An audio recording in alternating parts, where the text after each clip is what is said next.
L'histoire de l'appel du 18 juin est née ici, sur ce square adossé à Hyde Park. Et cela peut paraître étonnant parce qu'aujourd'hui, il n'y a rien qui fasse référence au général de Gaulle, dans cet immeuble notamment. Et pourtant, c'est bien ici qu'est arrivé le général de Gaulle. À Londres, il a emprunté la clé d'un appartement à une connaissance, un proche du président du Conseil français, Paul Reynaud. Et il s'est installé au premier étage pour rédiger l'appel du 18 juin.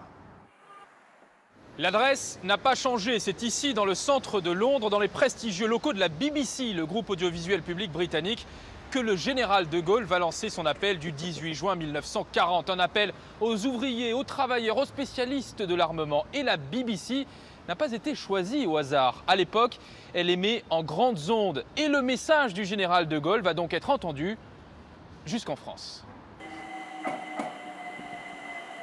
Début juillet 1940, 400 jeunes recrues françaises se rendent ici, à Londres, dans ce centre d'exposition derrière moi, pour s'engager dans les troupes de la France libre. Ils viennent passer leur visite médicale, signer leur acte d'engagement, sont répartis dans différentes sections. Et le 6 juillet 1940, le général de Gaulle en personne se rend ici à l'Olympia Hall pour rencontrer ces recrues et évidemment leur souhaiter la victoire.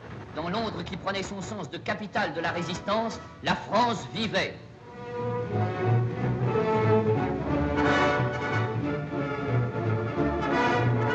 La France vivait dans le pauvre bureau du général de Gaulle.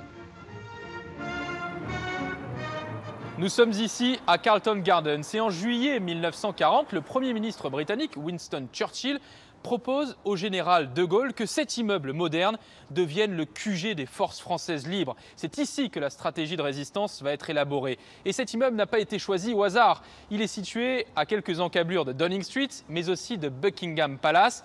Et ce choix, finalement, va contribuer à légitimer le rôle que tient le général de Gaulle durant la Seconde Guerre mondiale.